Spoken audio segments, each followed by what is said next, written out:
Hello, everybody. It's time once again to take a look at some of your videos. We're going to be looking specifically at your intros, perhaps your outros, maybe some parts in between. But what we're really looking for today is trying to see, is your video going to keep us from clicking off? And if it doesn't, we're going to try and give you some advice on how you can improve. And if you're watching this and going, I want them to look at my video, how do I do that? Well, you needed to be here while this was actually a live stream. We are actually live right now, taking videos from people here in chat, which we'll be doing very soon for everybody here. By the way, everybody who is here live, thank you so much. Greatly appreciate it. Pretty soon you'll be able to enter your channel in a random draw, and we're going to be pulling up your channels, and we're going to be taking a look at your videos. But before we do, we need to bring in somebody to help, because my voice is going to be shot. Like this cup of coffee tends to get through the whole stream, but even with this nice hot beverage, I'm still all messed up in the throat by the end of these. So Rob, help me out.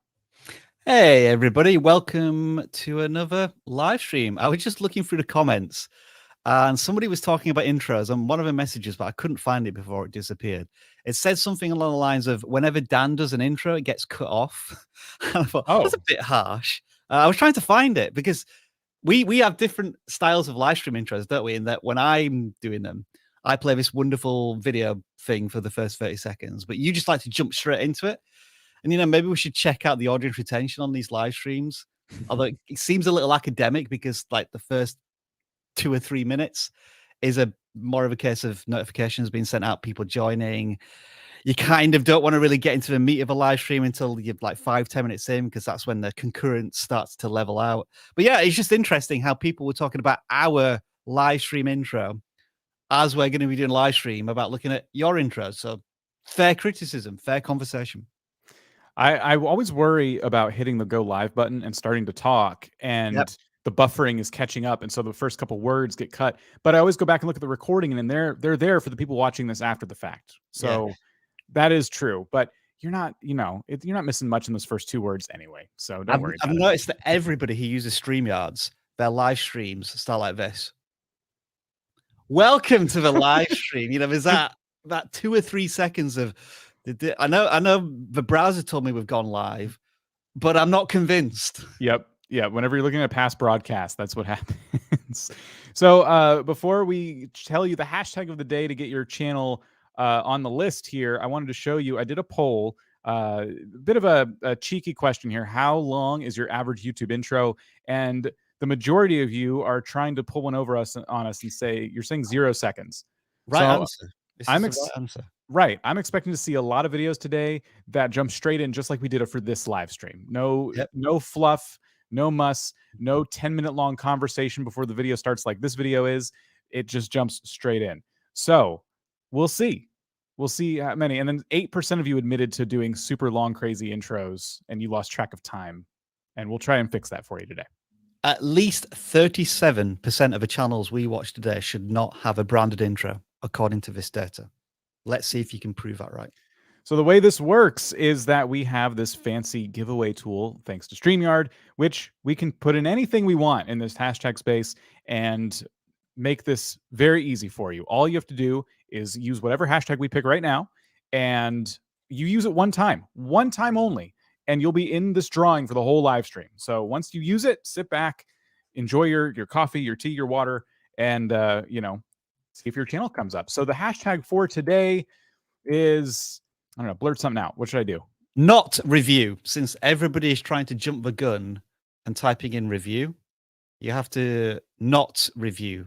Oh, with weird uppercase, because apparently you have to do it character for character, right? It has to be done in that way, I believe, in order for the entry to count. I think that's true. I don't know. I've never been on the other side of this. So actually, I don't think that is true, because I'm looking at most people are ignoring the uppercasing, and it seems to be picking up the entries.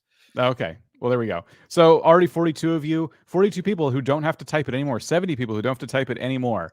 You're good. You're good for the rest of the stream. We did enable slow-mo just in case people don't get the memo, though. Please don't be impatient with people who just get here and they don't really understand the rules. It's all good.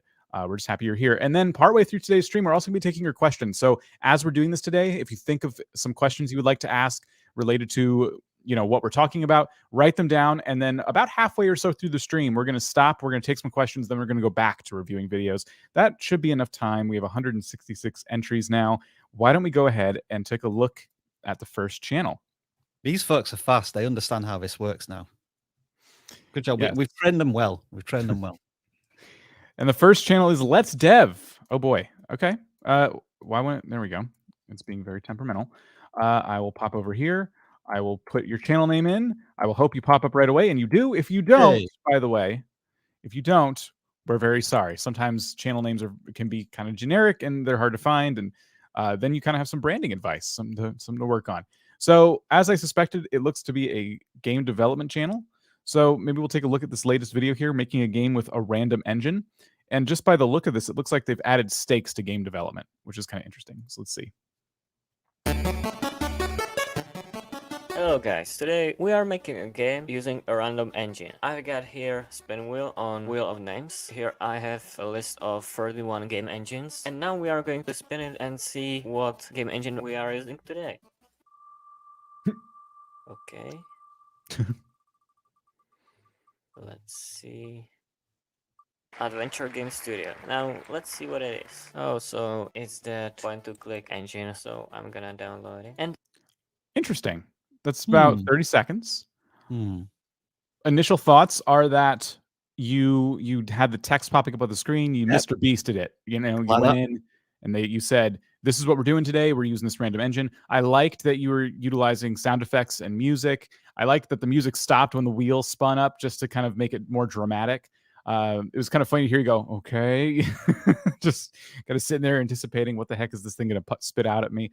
So all of that seems fun. What were your thoughts? I'm in general agreement. I think there was some good fundamentals there of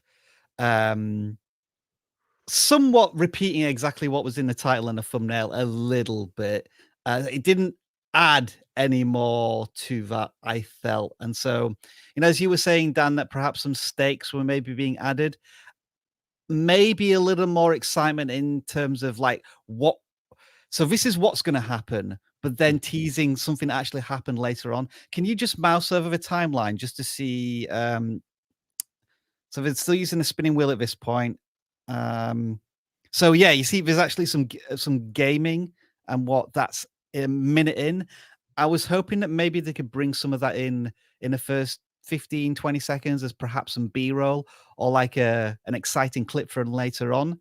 But I'm saying this with the encouragement that the video hook itself wasn't too bad. It was generally a good start. I completely agree. And if you were to take what we're looking at right now and just clip this part, put it on top of your audio for the beginning, just to with the words still on the screen, everything happening, that kind of stuff helps when you're a faceless channel. You know, especially when you're a faceless channel, you just need a lot more pattern interrupts, in my opinion. You kind of need stuff happening on the screen at all times. When you have a webcam, you can be on the screen. Like today, we're going to be spinning this wheel, and then it pops in, and whatever it lands on, I have to make it in this much time. And I mean, you could even add some stakes, start to have some fun with this stuff. And if I don't, I have to, you know, I don't know, eat a hot pepper, or I don't know, be careful with that stuff. But you know, give it some like extra element of like, oh my gosh, this looks like a lot of fun. You know, you've kind of taken game development though and added this twist to it. And I think this is a really good start. Yeah, solid start. Solid start. If we were doing channel audits, I would critique your thumbnail. Yeah. I think the pitch Title of the and thumbnail. video, yeah, you basically use what we're looking at right now on this part of the video as the thumbnail. And just as random engine, the word random is kind of hard to read on that background in the yellow text. And it also looks like you're going to do a series of these. So you've chosen to put episode 1, but I feel like if you intro episode 2 the right way, you don't need episode numbers. These can all kind of live on their own. So keep all that in mind. And I would say the thumbnail should, you know, you have a wheel, right? You could use other items, other objects that look like randomizers, dice, for example, or something like that. Something to communicate visually to the person who's finding this on YouTube for the first time. This randomizer is going to determine the outcome of what you're going to see, you know? So we don't, especially if we're not like super in tune, maybe we're a new game developer, a random engine. Why would you do that? You know, that sounds kind of silly and weird. You're kind of trying to take game development content and make it entertainment content. So you need to be catering to people who wouldn't necessarily be game developers, but respect the hobby, right? So that's just kind of where I'm coming from. I think you raise a good point there, Dan, in that at the 30-second mark, I was beginning to lose a bit of interest. Like I got the hook, but then I felt it was taking a little too long to transition into the meat of the video. So if you could drag the timeline back to the 30 seconds, and then maybe if we just watch the next 30 seconds just to see where the video was going. Right. I'm curious. And in the meantime, we can select the game theme. So I thought we'd already done this. Mm-hmm. So I think it's the type of game. Build the level you play. Well, this one will be interesting. All right, I want to start a new game. We're testing it for the first time, so let's just make a game with a template. Tumbleweed seems quite good. I'm pretty lost right now. Okay, it seems interesting. Let's just run it and see what it does. All right, how long are we through? Works. Oh, so we're into the game now.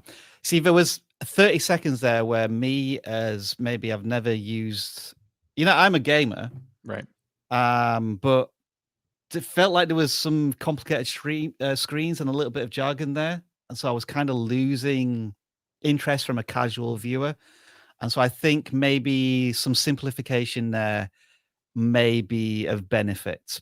I'm not sure how you do that because I don't know exactly what because the title and the thumbnail are quite vague. I don't know what the ultimate goal of a video is. So after a minute, I might be clicking off this just because I was losing track. But what do you think, Dan? It is a matter of knowing your audience. Yeah, I can, as someone who doesn't understand how to develop a game but respects the craft, yeah. I would watch this from the perspective of somebody who's like, I want to see somebody torture themselves trying to make this game in a certain amount of time in a certain way. And there's things you can show me that aren't going to be over my head. Like when you show me when we went to this screen here, there's something visual happening, right? There's like a room that's being created. And so one thing I've seen people do is speed up, the part where they're actually building something, right? And so you would sound exhausted as the host, like, all right, I guess we better do this. And then some music would cue up and it's like you speed. So we look at all this complex stuff, but we see something happening. We see something kind of coming together. So you have this weird room, it's all blocky, and then it starts to kind of turn into something. And then before you know it, you're in here, you're like, okay, well, I made the game. Here's how the controls work. It's a mess. You know what I mean? Like, and I'm getting like, I guess, again, I used this example yesterday, but just specifically for Let's Dev, I would be looking at Danny because this is somebody who's targeting, I think, the audience you should try and target. Somebody who is making game development content, but for people who don't need to be game developers. And Sure.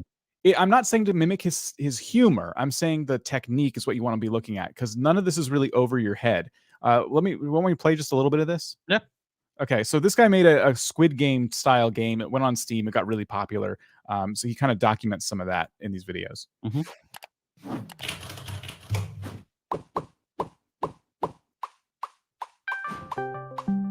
Hey, do you hear this new show called Squid Game? Is this like Korean? And whoever won Squid Game's got Squid 45.6%. Editing tour de force. Yeah, there's just a lot happening. And it's going to be a video about him like developing this game. So here's when we get into the more of like him explaining what's going on. He does pull up these game development tools. Not Squid Game. As always, we're gonna start off by making a bean. This ain't no ordinary bean though. The name's Jeff. Jeff Bean Sauce. Hot damn, careful who you call ugly in middle school. Now to make Jeff move around, I'm just going to yoink the movement from my game mug. Oh, you. So you don't know how to use those tools perhaps, but it doesn't matter. It's not about the tools. We're going to make a new object. We're going to call it Jeff. And he puts funny eyes on it. And you know what I mean? So he brings you into it. You're right. I don't know how to do that stuff, but it doesn't matter. He's telling a story. So that would be my very specific example for Let's Dev. We did spend quite a lot of time on that channel, but we do hope that was helpful. Let's draw again. I was going to say, it looked like you were reaching for it. Good timing. AC Asia. All right. I still lose my cursor in the confetti. Check out AC Asia. All right. And looks like they're doing shorts and long form content. Should we check out the latest long form video from 7 hours ago? Yeah, looks good to me. Let's try this one. This is gonna be a real challenge. I am nervous. 3, 2, 1. Good luck.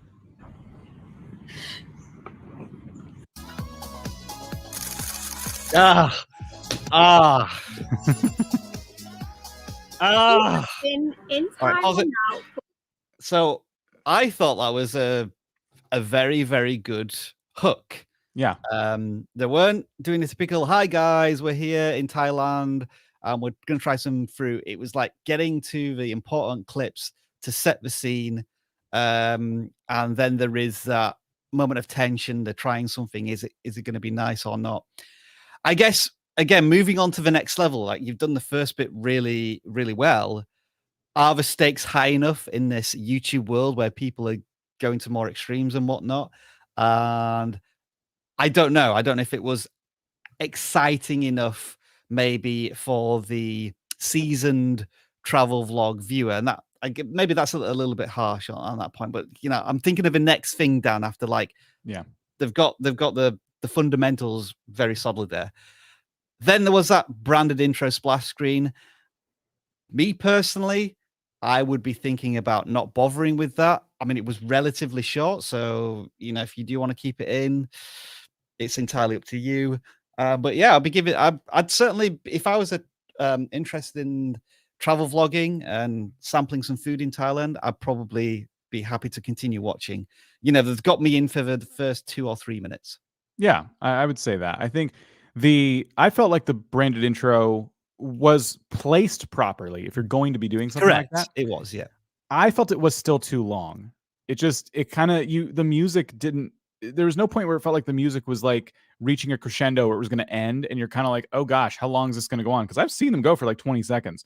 So let's just go watch that part again. Was it a case of they've paid for it? Because it's quite nice. Yeah, But because they've paid for it, now they want to use it in every video. I mean, right.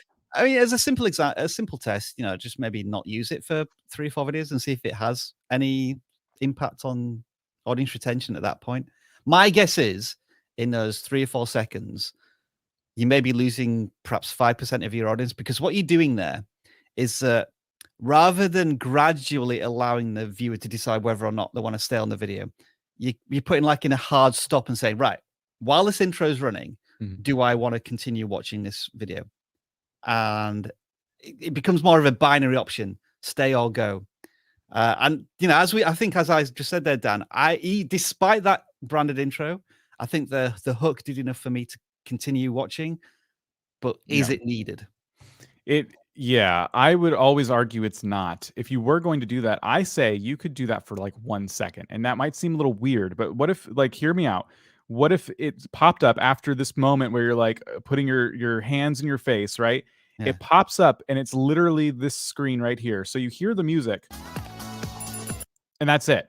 So like you pick a better part of the song, but literally just some kind of take part of the animation at the end where, like, you know, the last element on the screen animates up, and that, like, so you still have your branded intro, but it's so quick. If I'm on mobile, my thumb can't even move over to skip because it's already gone, you know.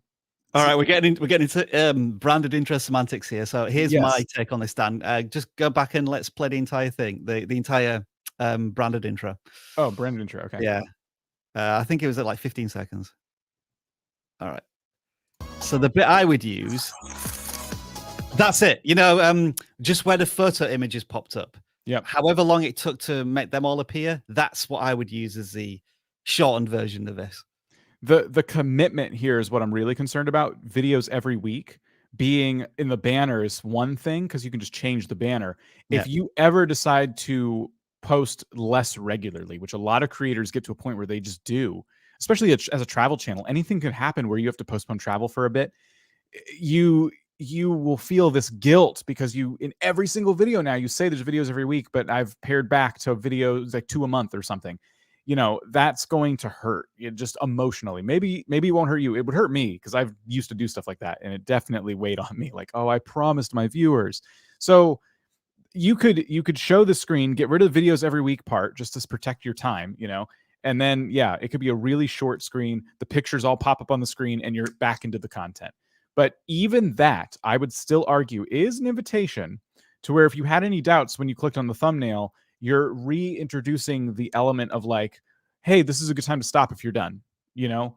And with YouTube content, it's already hard enough to get people to click in initially. So giving them the opportunity to think about leaving is ill-advised, in my opinion. Let's just stress this. I think they've done 80% of the first 20 seconds well and right, and we're now arguing over the next 20%. So, you know, right. Although this is a sticking point, you know, I do want to give them thumbs up for Yes. the majority of the hook. And now, Dan, I'd like to watch maybe the next 30 seconds, if you don't mind, Sure. just to see if you keep me engaged after this, because now this branded intro has kind of reset my viewing pattern. I want to see if it can like re-engage me pretty quickly. Yeah, and I should just add, like, the perspective of coming from here, I'm just min-maxing. Like, I think, like you said, they did a really good job. This is us like nitpicking at this point. This is, I think, a really impressive start. We have been in Thailand now for about 6 months, but we have never tried the infamous durian fruit. So today is the day we are going to try Thailand's smelliest fruit. Are you ready? Oh, I'm looking forward to this.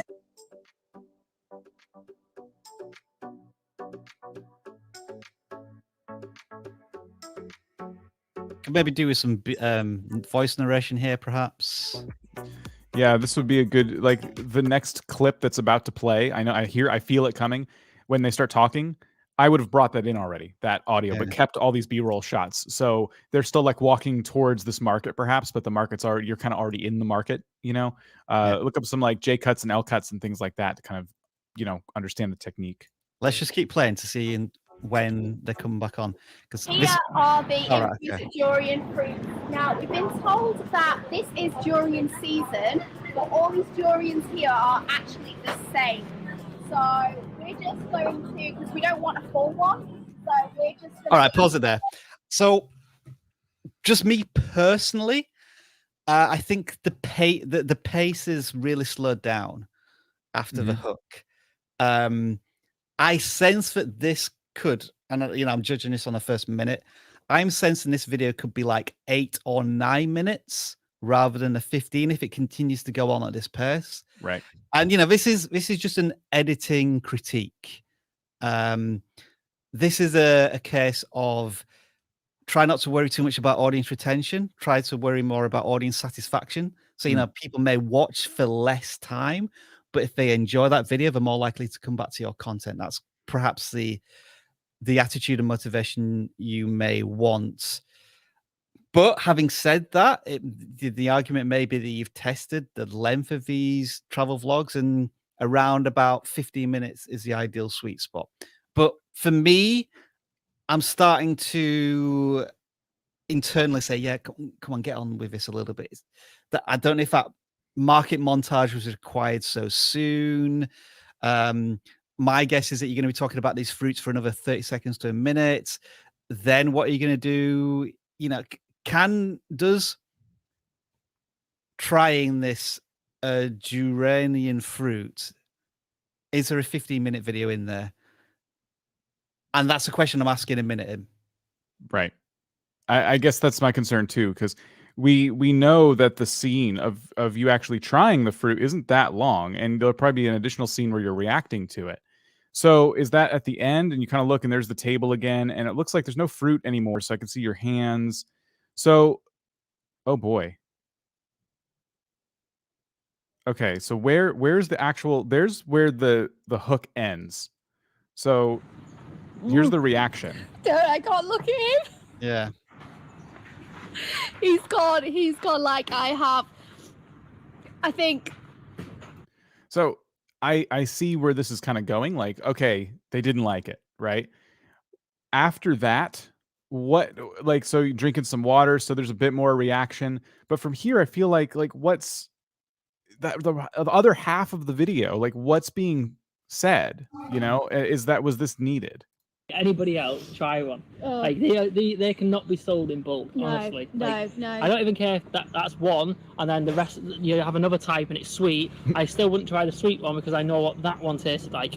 Honestly, horrendous, absolutely horrendous. I Like, actually So I guess there's a lot of this, Rob, where it's like, and I like his take, right? I think it's funny, but I guess it would have been like I would have cut this down. It just Yeah, doesn't seem yeah. like how much more of that, like how many more jokes are in there from the two of you, like that I could be like engaged for this many minutes. I think certainly because it looks as if for the last 7 or 8 minutes of a video, it is this static shot, and I couldn't see any B-roll or zooms in, zoom outs. And again, you know, this is an editing critique. Maybe you haven't made enough videos to start thinking about how to ruthlessly edit your content, which is fine. That's something you'll hopefully pick up as you make more videos. Mhm. And another thing that came into my head, like in the first minute, what might be happening in other videos which are really focused on storytelling is perhaps starting to introduce secondary stories. Was there something that happened interesting that happened as you were walking to the market? Is there a particular character there who's funny? Is there something to do like you got to get some water as well because you know this is going to be a harrowing experience? It looks as if it's the entire video is about this one experience. And Mhm. again, is there enough there in 15 minutes? I feel so guilty, like and harsh with the criticism, but I guess you want to treat us as casual viewers who aren't yet really invested in your journey. We're experiencing your content for the Right. first time, and when you compare it against other YouTube videos from the world-class travel vloggers, that's what subconsciously viewers are looking for. Mhm. And so we're seeing a lot of little nitpicks that start to stack up. Yeah, and that's really I think what it's about. Like with again, I do think this is a really strong start in general for a travel vlogging channel. So we're just coming at this from the perspective of if I was a new viewer who never saw you before but was looking for this type of content, like would I stick around? Do I feel, you know, welcomed in this community, and is this going to keep me engaged for the entire time? And so all we're trying to do is just give you our take here, and it's just two people's opinion, you know. But hopefully it's been helpful. What might be worth doing, Dan, is if you go back to the channel, shall we try a short? Because they've done some Yeah. YouTube shorts as well. I'm just wondering, like, if there's a real. So it looks as if the Dear Diary one shorts, like the 4th video on, maybe is that perhaps the same food? I'm not sure, but let's look at this one. So I'm from a song. I got a little confused there Yeah, I don't know. because it wasn't an English accent. No. This is going to be a real challenge. All right. I am nervous. 3, 2, good 1. luck. This is going to be a Okay, I think that was just basically the intro, wasn't it? Pretty much, with a little bit of reaction in there. So yeah, I guess this is the point I wanted to make. That other short aside, you kind of were able to tell this story in that many seconds, and that's Good what I'm point, worried yeah. about. Yeah. Yeah. This is what we mean by like having a secondary plot in your long form videos. Like what else happened on the journey from packaged durian to first bite, you know? And you did have to get water. You may have had to source some plasticware. Like, so it could have been, you could have taken us on a little more of a journey, I guess. But overall, again, like I like that you're trying a lot of things for, I guess, 9 days. on Yeah, YouTube. but so hang on. So I need to use this button. Oh, I've removed it from my stream deck. I had a rewind button because like I want to rewind to say, hang on, everything we've just said. Let's just stop right there for a second. So this channel in less than 10 days has got a couple of videos over thousands of views, They've hidden their subscriber mark, but I'm going to guess it's above at least 50 by this point. They're doing a lot of things right. So, I want to applaud you on that. Well done. Well done. Yes. You're already you already look like a channel that's gone through a year's worth of content development in the space of 10 days. Absolutely. But also, did they say videos every week? And they've published, mind you, I guess that may be long form content every week. So 9 days, 9 days, 7 days, 5 days, 5 days, 2 days. So yeah. You're pumping out a lot right now. I would have spaced these out a little bit more, but then again, having a catalog for your first couple of days on YouTube isn't bad either. If people find these, they could go back and watch. And it looks like that's happening with your first videos here. I don't have the magnifying glass, but with your first videos here, we're in the hundreds of views already. Sure. So a lot of positive signals here. Hopefully this was helpful. We want to take a look at a couple of videos from our VidIQ Max group. So yeah, we did this last time. We were in the house. Yeah, we have 3 different channels we want to show you today before we go back into random selections. We'll do one right now. We'll save the other 2 for a little bit later. These are people who are actually VidIQ Max customers, so they had an extra chance to get their video reviewed today by being in the VidIQ Max Discord.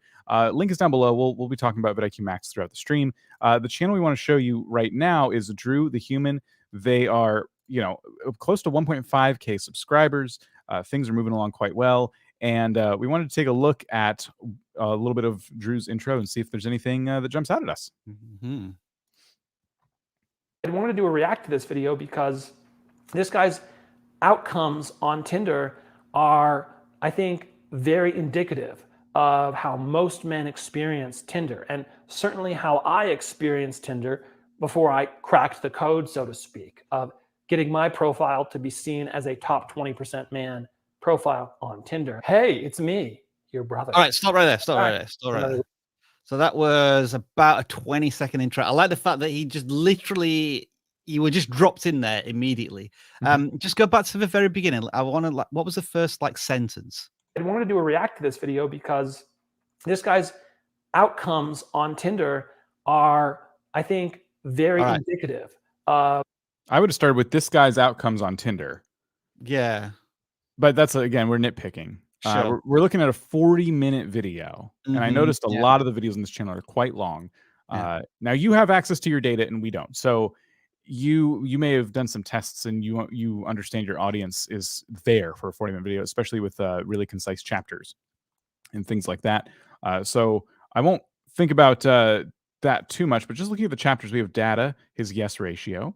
Then we have how many matches per week, how many women like him, how to deal with blank profiles, first date ratio. So there's a lot of different stats that you're going into here. His first Tinder relationship. What are we thinking about the meat of this video? Just as I scroll through this timeline, we're kind of just visually, we can kind of see not a whole lot's changing. Talking head, screen next to them. I was curious to know how much editing there was at all in terms of removing pauses, zoom in on emphasizing certain points. That might be something. So yeah, let's just play this random bit for 30 seconds, maybe. 3 and 20. But they don't actually plan on meeting up. So So does of these 12 dates. Did you want me to stop? No, let's carry on. Oh, sorry. How many relationships? One, actually. One relationship. Tinder worked. He got one relationship. There you go. Yeah. I don't know what I can say, really. I've been in one relationship, kind of. We weren't official, but we dated for 4 months. So one relationship, 2004. It depends. Everyone has a different definition for what a relationship is. this is interesting. So I guess the what we're looking at is it's a reaction, right? And you're pausing the video, you're weighing in, you react, it looks like, by the length of your video compared to the length of the video you're reacting to. It looks like you react to the entire video, Yeah, like you I play was the whole thinking thing that through. one.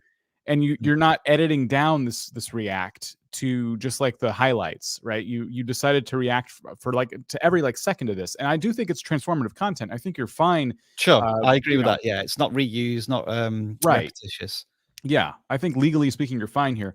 It's just what's the retention like on your videos that end up being 40 minutes long? Because I think this could have been cut down quite a bit. It seems like what I would do is I would record for 40 minutes. I'd give all my takes that I want to give, but then I would sit on that for maybe a day or a few hours at least. I'd go into my edit and I would start to take out some of my takes that are just not that interesting. Get a little ruthless in there with your editing, because I do feel like when I think of reaction videos, I think of like 8 minutes. That's like a long one to me. Yeah. Also, thinking back to the beginning, can you just play the intro again? I wanted to do a react to this video because something that they could add perhaps is outcomes on Tinder are, I think, very indicative of how most men experience Tinder, and certainly how I experience. I would be adding some B-roll as he's talking of some description, whether it's from this reaction or his own data. So carry on playing, Dan. Tinder before I cracked the code, so to speak, of getting my profile to be seen as a top 20. So like showing his profile on screen, like how many swipes in the right direction, some sort of validation of what he's going to be talking about in the video. Yeah. We got a comment here that I want to pull up real quick. Yep. I also do reactions, and it can be a bit hard to cut stuff, but it definitely gets more clicks when the video is shorter. Yeah, this is the thing, like editing, because I've been doing this a little bit with, I'm trying to edit some of the VidIQ Max conversations down to maybe do as a semi-promo video on the main channel. Mm-hmm. And it can be really tough editing down somebody else's work and have it still make sense to somebody who's not encountered either the original content or the edit. And yeah, I think reaction channels, somebody should probably do like a masterclass, maybe there is one, of how to edit, how to react effectively to content to keep it interesting for the viewer. Yeah. So the other reason I wanted to pull this up too is because this reminded me so much of what the VidIQ Max Discord can look like at times. People will share some video, they're looking for some feedback from other users in the group, and this is the kind of stuff you'll see pop up in the VidIQ Max Discord. So, thank you for being a VidIQ Max student. We do hope you're getting a lot out of the program. We do hope looking at your video has been helpful. Can we just go back to the channel 1 second? If we're coming to a conclusion here, like just because this person is a VidIQ Max member, I think the thumbnails, I know this isn't a channel audit, but I think some of the thumbnails could do with a bit more excitement in them. There seem to be freeze frames most of the time.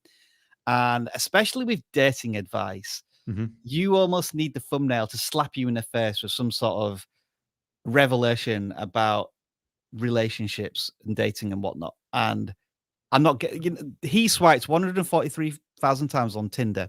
Surely is a better way to visually represent that in a thumbnail as opposed to a freeze frame. So it'll be an extra Max student piece of advice. Yes. Best of luck to you. Now get back into the Max Discord and take proper education from Jeff, Travis, and Alexi. Link is down below if you're interested in joining VidIQ Max. So let's go back to our random draw. For those of you who are just getting here, #notreview is how you can get a review today, and you only need to do it one time. So if you've been posting it multiple times, you can stop because it doesn't count more than once. And there you go. So we have 400 entries right now. And while there are 400 entrants, only 324 of those entrants have liked this live stream, which is criminal. This needs to be fixed now, please. Thank you very much. This was my TED Talk. Timertopia. All right. Let's check out. The profile image and the channel name are intriguing. Yeah. 77,000 subscribers. If you can see this. So, I like the progress bar there. Very on brand. That's pretty cool. What do we want to see? So, it looks like it's videos with different timers in them. Just go to the about section for a second. Is this like a resource channel? Okay, the best timers in the world, right? Time entertainment. All right, let's just look at one. Sure.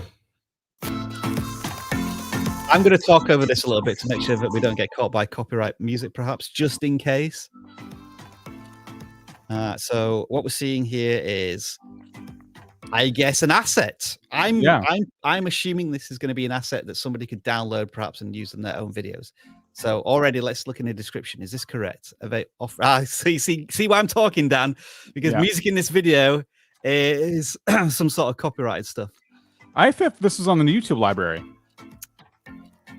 Yeah, I have this one. Okay. Yeah, YouTube library. Oh, so maybe it isn't a copyright issue. No, we're good. We're good. I actually used this one before.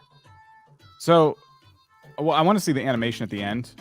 Let's just skip some. That's exciting. Yeah, we just want to skip and see the end. I wonder in the audience attention if that's what everybody does. Like, it's unfortunate that this doesn't have the watch thing. You never watch the new graph that we've talked about, Dan, in a video that's coming out soon. Right.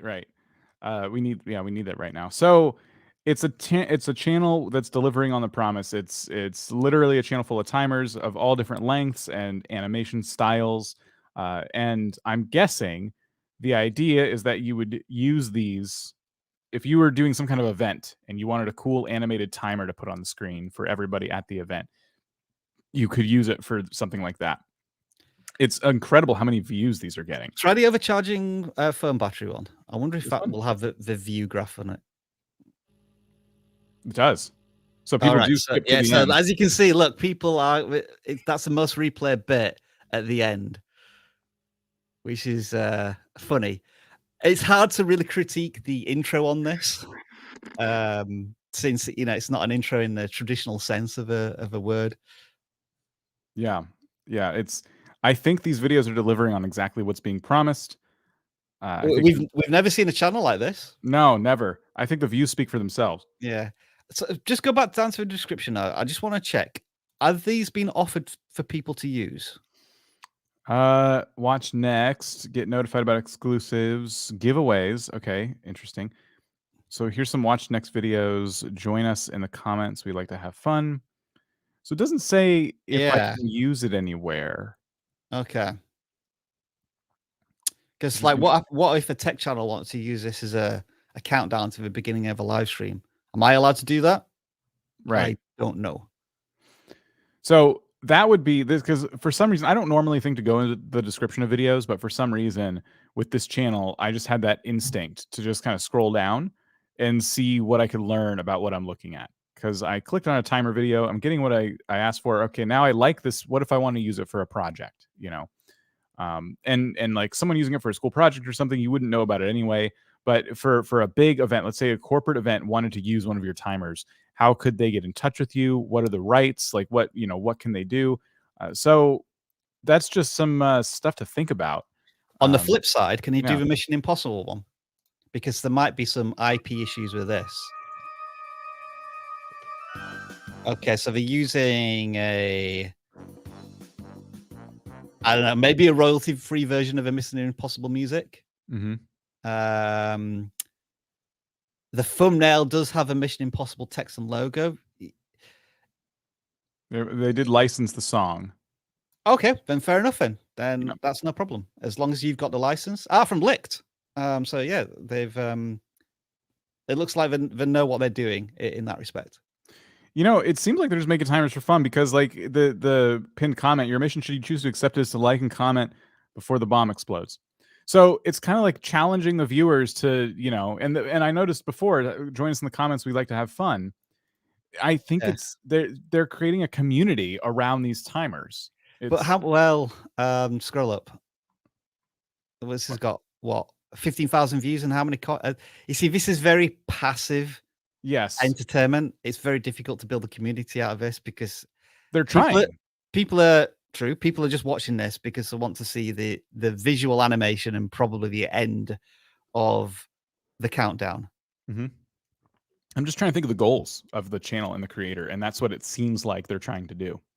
Yeah, I was thinking of a question of what's the business goal of this? How are you potentially trying to make income out of this? With the views you're getting and the subscribers you have, I'm sure there's ad revenue coming in. Yeah, probably. How much from short videos is an interesting question.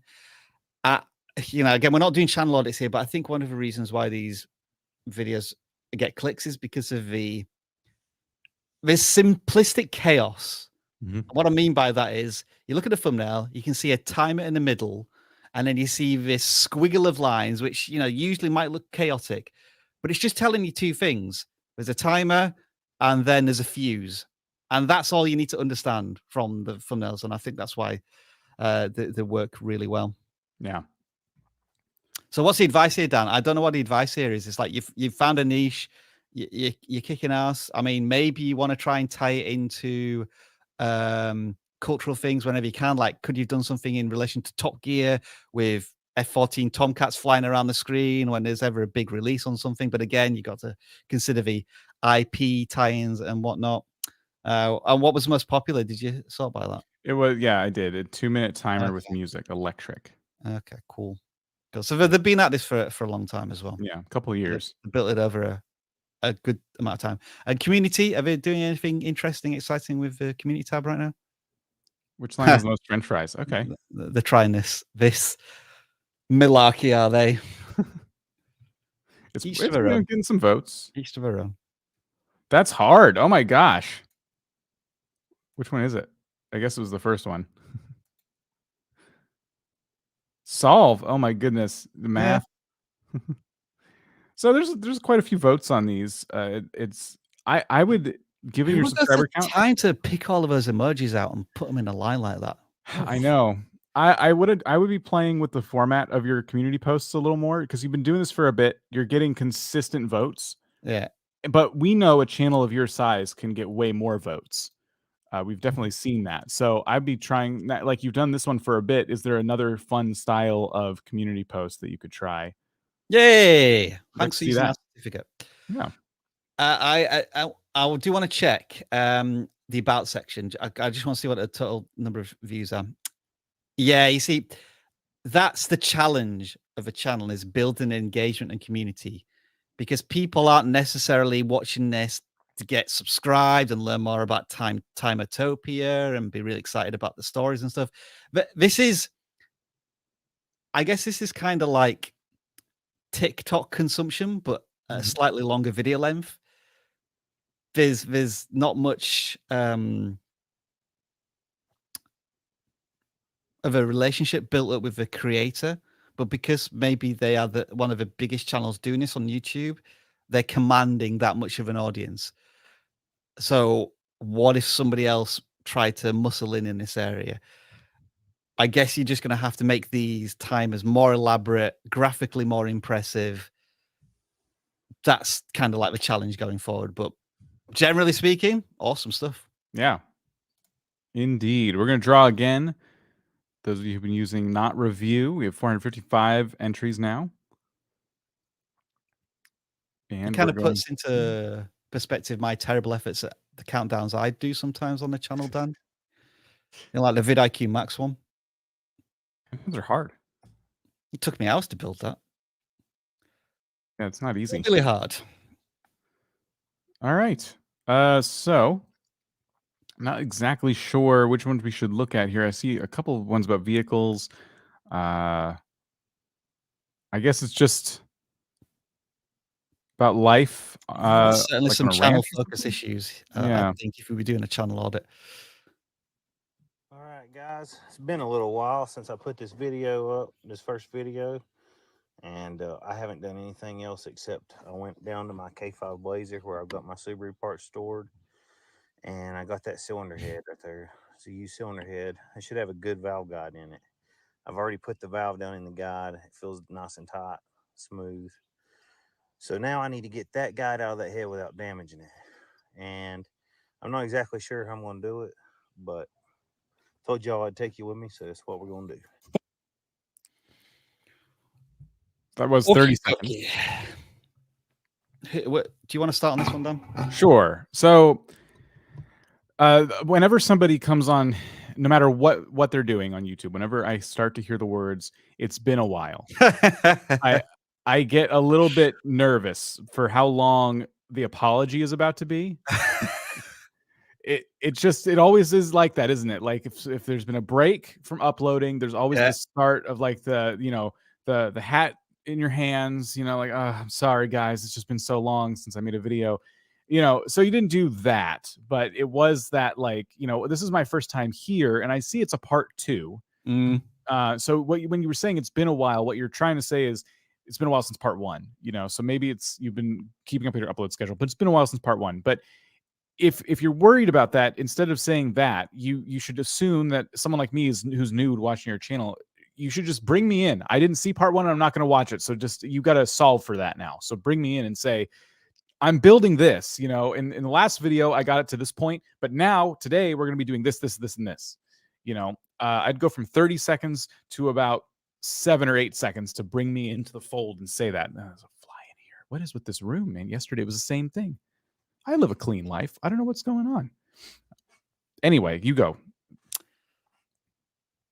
I was lost very early on because it's a part 2.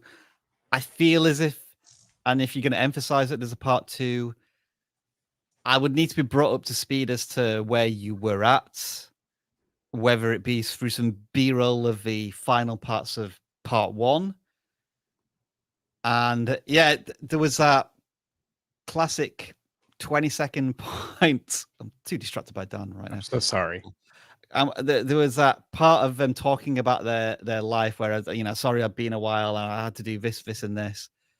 And, you know, I think, as Dan rightly observed, as a viewer who's maybe encountered your content for the first time, that's quite a big barrier of entry to be following all of that. And then just looking at the thumbnail and the title, you're talking about liquid courage.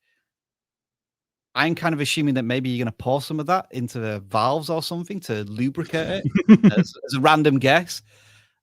Maybe delivering a little bit on the explanation of that would have helped as well. Yeah. The video is titled like a guide, like you're going to help me do this. And you are getting in there with the camera. So it does look like I could learn something from this. But it's, you know, I think there's a lot of optimization that could be done to help new viewers, you know, especially if it is something you have to follow along with at home, then it make more of an emphasis to say, like, if you want to know how to get to this point with this block, like, you need to watch part 1, you know, and I'll link that in the card above. But anyway, back to what we were doing, you know. But I think we're both in agreement for the most part. We have, you know, a similar view of how, you know, this might feel to a new viewer. Let's give Hillbilly Hard the benefit of a doubt and a pass, because, you know, we chose a part 2 video. Do you want to try and find one, Dan, where it's like just chicken breeding? Yeah, let's do that one. All right. What's up, guys? I'm out here at my house. I'm gonna show y'all today what I'm doing with my chickens. I got a little breeding cage deal set up right here that I put together, and I'm going to separate out some roosters and hens and start doing some selective breeding with my chickens. And I got all them babies that I've been putting on my channel the last couple weeks, and they're growing up. They're right here. I'm going to show you them. And there's my original 19 chickens that I don't remember how many there are now, but that's what we're doing today. So this 10 by 10 dog pen right here. That felt like the meat of the contents, and so it was good that it didn't have a branded intro or any of that, and it didn't talk too much nonsense about, you know, being away for a while, or there wasn't much fluff, but I think it needed like a sharp 5 to 10 second context intro. You kind of explained what you were doing, but it took a long time to do it. I was wondering if maybe you could condense that all into 10 seconds, again with a bit of B-roll. Maybe show chickens, the result of a chicken breeding thing. I think more B-roll of chickens. You being in front of the cages, like, that was cool, but I saw him in the background jumping around. It would have been really cool if you had a shot that got close on that moment, right? So when you do these, you could just have a GoPro attached to the cages, and so you can just be getting B-roll the entire shoot of chickens doing stuff that you can use throughout your video, right? Just anytime you need a cutaway, chickens. That's kind of what I'd be doing throughout, you know, just trying to get those pattern interrupts going. Because normally we do channel audits, I think channel focus is definitely something that's probably on both of our minds right now. Yeah, because 2 videos we watched is like how to do something really technical and mechanical with a certain vehicle, Mhm. and then another one was breeding chickens. Yeah. So that is going to be for probably another day, that conversation. But what we would Sure. normally say is that the audience that you want to be targeting with this video is probably not the same as the audience you would be targeting with this video. So that is going to be, it's going to keep it really tough to kind of grow, because when you think about growing, you have to consider getting returning viewers, people to come back. And it's hard to get people to come back when you're constantly kind of topic jumping.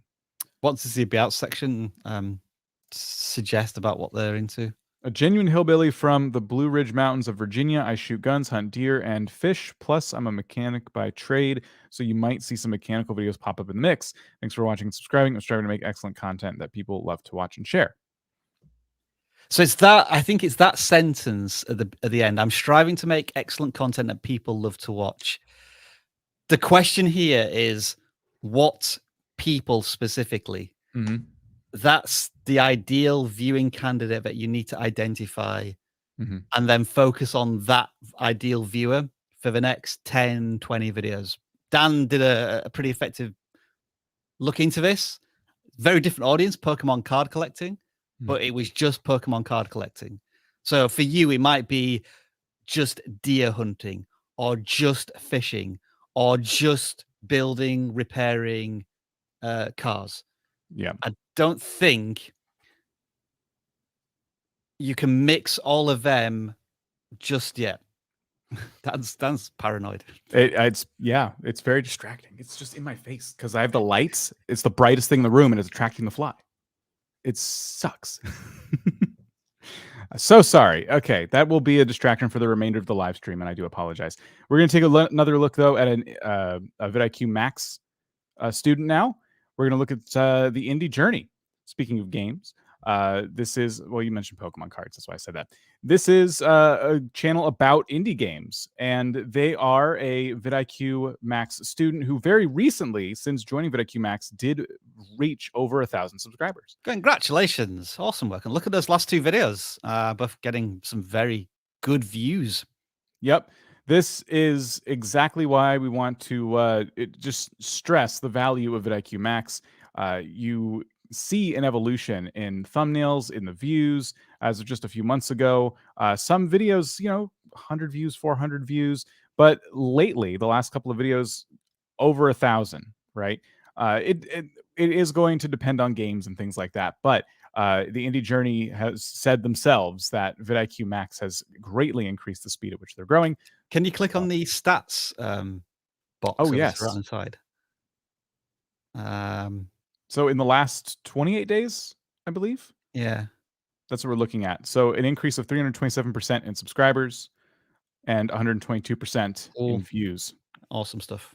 Well done. Well done. Yes. So thank you for being a VidIQ Max student. You had an extra opportunity to get on the stream today. So we grabbed your channel, and we're going to look at your latest video. While you're moving along with your day-to-day in Sandrock, you can make a lot of mistakes or hold yourself back from bigger success. Here are some things you should definitely not do. Pause it right there. Do not forget to check your machine. So we're getting into a tutorial.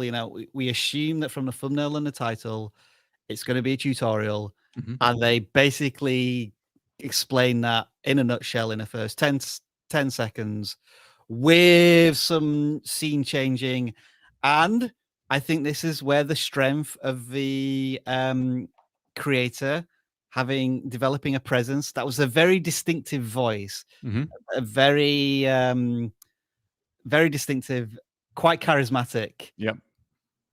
I think if I was into this game, and look, it's only another 3 minutes. Like we know what we're gonna, in the first 10 seconds, we know what the next 3 minutes of a video is going to be like. I'm probably ready to invest my time into this channel. Absolutely. Absolutely. I've actually heard of this game. I might come back and watch this channel because I was thinking about picking it up myself. And I'd like to know what I shouldn't do, because it looked like at one point you were going to show how broken the game can look if you make some of these mistakes. And when it comes to indies, I've definitely seen screens that look like this before. Seen that in Lego Star Wars recently, to be honest. Oh boy. So yes, I think in terms of an intro, I think this was perfect, literally perfect. And the next thing you were about to say was the first thing I need to know out of the 8 things. Yeah, no branding, not required. You know, Yep. I think the branding there is through your voice. This is all the branding I think someone needs. Having your channel logo and the name of your channel right here at the bottom of every video is really truly enough. YouTube puts it there for you, and when people want to learn more, they start scrolling, and that's where they can see it. So I really love the music you chose. I love the energy. I have no nothing I would change. Well, let's go back to the beginning, because I feel as if we're just giving a lot of credit to a VidIQ Max person. Like, this is what you'll be. Like, this is what you'll be. Let's try and find some things to critique. Can you just do one thing, Dan? Can you just check the video quality? Oh yeah. That's the playback speed. Sorry, I always go there. Okay, so we can go up to 10. Try and crank it up, yeah, because the one thing I was going to maybe criticize was the video quality, but I didn't know if it was because of your internet speed when you were playing it. And I want to watch the first minute. Oh, that's half the video. Oh, it's a third of the video. Yeah, sure. While you're moving along with your day-to-day in Sandrock, you can make a lot of mistakes or hold yourself back from bigger success. Here are some things you should definitely not do. Do not forget to check your machines every morning to see how much fuel and water you have available. The last thing you need is to be way across the map thinking your machines are humming along, but they've ground to a halt. So much time wasted. When you see NPCs huddled up and chit-chatting in a crowd, don't wait too long to go see what they're talking about. They just might wrap up the conversation before you get there, and you'll miss out on some interesting dialogue. Do not forget to go to Fang's clinic on Wednesday and Friday for his experiments. You cannot give Fang gifts, so being his glorified guinea pig is the way to increase your relationship points with him, especially helpful if you've gotten your eye on him for a date. But he does limit you on how many clinical trials. That's a minute. So what was it, about 3 or 4 tips there, I think, which is like a good pace, excellent pace, really, for, you know, I'm probably going to get, 15, 20 tips here.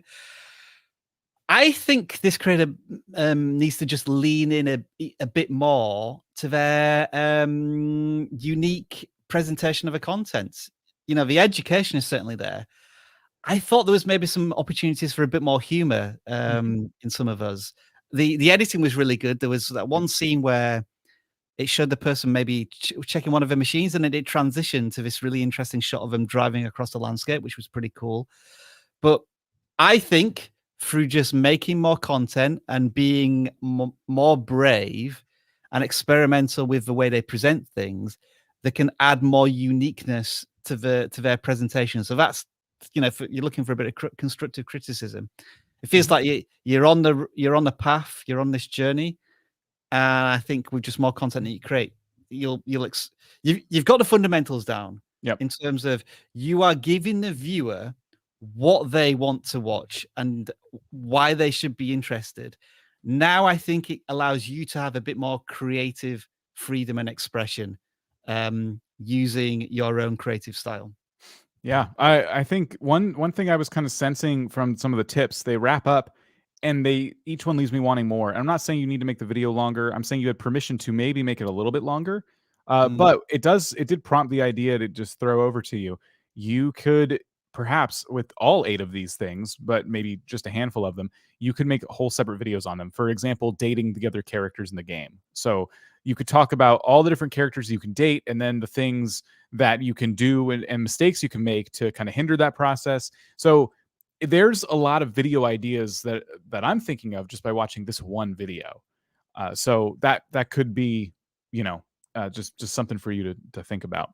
It looks like the reason I say that is because it looks like you might become, considering you are doing a variety thing on your channel, you might become the Sandrock go-to person. Yep. You'll notice as a variety channel, and I've done similar content to what you're doing right now, so I'm speaking from experience. You'll notice as you topic jump, certain games are going to get, you know, more views than other games, especially at the time that they're trending really hard. So when you find a game like this that's bringing you, you know, more views than average, then it's one you want to kind of stick with for a bit, provided that jives with your strategy. Am I right in thinking Little Witch in the Woods is a different game then? Yes. Journey here with a short guide on how to find the Rittering gifts. Rittering? Not really sure how to pronounce them. But they are the little creatures that you pull up out of the ground. They look Yeah, isn't that interesting? This feels like, I know this was made, like 2 weeks ago, but this feels less polished in terms of a script. Yeah. I don't know, I could be I don't wrong mind here, that. but You're not into it? It felt like there was an and I'm not sure. I think she mentioned like in the first 10 seconds, so it added a little bit of doubt to the credibility, perhaps. Yeah. Yeah, I think you're right. There's a little bit of doubt. It is a guide, so that does need to be taken into account when you are going off script. So that is something to consider. But I did like it. I thought it was an interesting, different video that we clicked on. Right? It made them feel a little more relatable, I suppose. But overall, yeah, it's dramatic difference in terms of the game we're looking at, and that was kind of what I was getting at. The folks who are watching this content are likely not the folks who are going to watch the Sandrock content. You are probably going into this with that expectation. You're a VidIQ Max user, so you probably have heard us say this 100 times, and you're like, that's fine. I might pull in a lot of new viewers that way, and that's okay with me. So that's totally valid. But yeah, I mean, hey, fantastic start. Good thumbnails as well. Really, really strong thumbnails for a channel of your size. I mean, just the consistency in the last 6 or 7 videos in terms of thumbnails, very good stuff. So, wish you all the best, Jenny. The only thing I would say about the thumbnail for this video, having watched a bunch of it, is it says big mistake, but I'm not seeing a big mistake. True. Yeah, it's either hidden in the video or we've not encountered it yet. Yeah, I think if you were to shown something that's clearly off, like maybe the glitch screen or something like that, that would just help the viewer go, oh gosh, like this game can really break if I'm not careful. So I've just thought of something, Dan. I think what we should do for this channel, can we just watch the last 20 seconds of a video as well? Because I want to see if they do an effective job of keeping the viewer on the channel, or what am I going to watch next?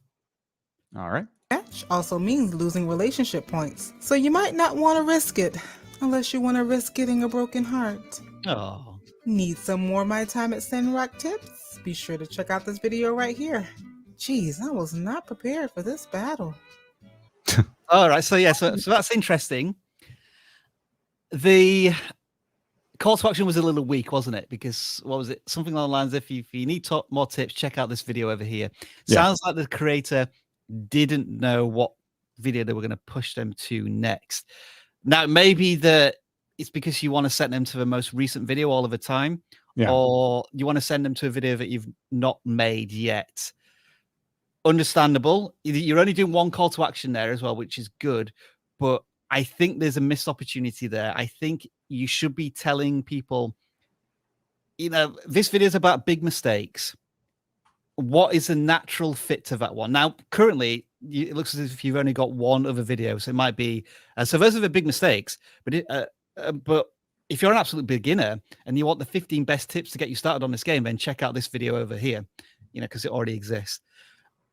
We'll just give you an insight into vidIQ's click-through rate on end screens. It used to be about 2%, but when we started being very intentional with our calls to action, it increased click-through rate to around about 8 to 12%. So we saw like a 300 to 400% increase, if that makes any sense with the way I'm describing the data. So there's currently a missed opportunity there. If that's the one criticism I have so far, it's like you got the intro pretty much nailed down. You've got the channel focus, brilliant. Now you want to keep those viewers coming back for more content. And as you build up this catalog of videos on what the game's called, My Time at Sandrock, you should be able to do that more and more effectively. Yeah. And also, again, great titles and thumbnails. Keep playing with them, though. I think, for example, one that could have worked better for you is it worth it? My Time at Sandrock. I would have shortened that more and just said, should you buy My Time at Sandrock? My Time at Sandrock. Yeah. Journey, we are now releasing you back into the Max Discord paddock. Do share all of your knowledge and wisdom with all of the creators there. Because she's like an A-star advice sharer in the Discord. Yes, yes. Thank you so much for sharing all that value in the VidIQ Max Discord. Again, VidIQ Max is our group coaching product here. It's brand new VidIQ service we're offering. It is linked down below if you're interested in learning more. Everybody in there is somebody who is making the investment into their channel to try to take their hobby from perhaps a full-blown business. And as you saw, that was a channel that recently hit 1,000 subscribers, which means they might have just hit monetization. We don't know their watch hours offhand, but you know, again, start making money with your hobby. That's awesome. Congrats to the journey. We are going to take some questions now, I would say for the next 15 minutes or so, and then we're going to go back to randomly selecting some channels to look at. So if you have questions, be sure to use #question in front of them.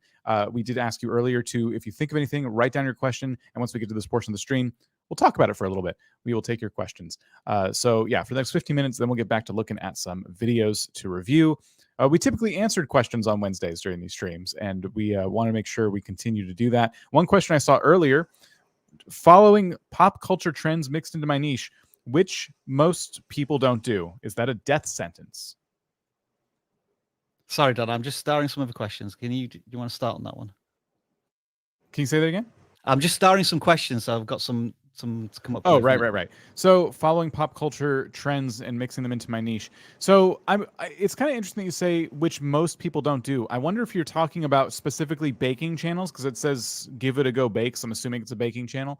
And I've seen plenty of baking channels, like when Baby Yoda was trending. Baby Yoda cupcakes, Baby Yoda drinks, Baby Yoda everything. So I feel like putting pop culture trends into your content is the opposite of a death sentence. I think it's a great way to reach some new viewers. Can you do that consistently all the time?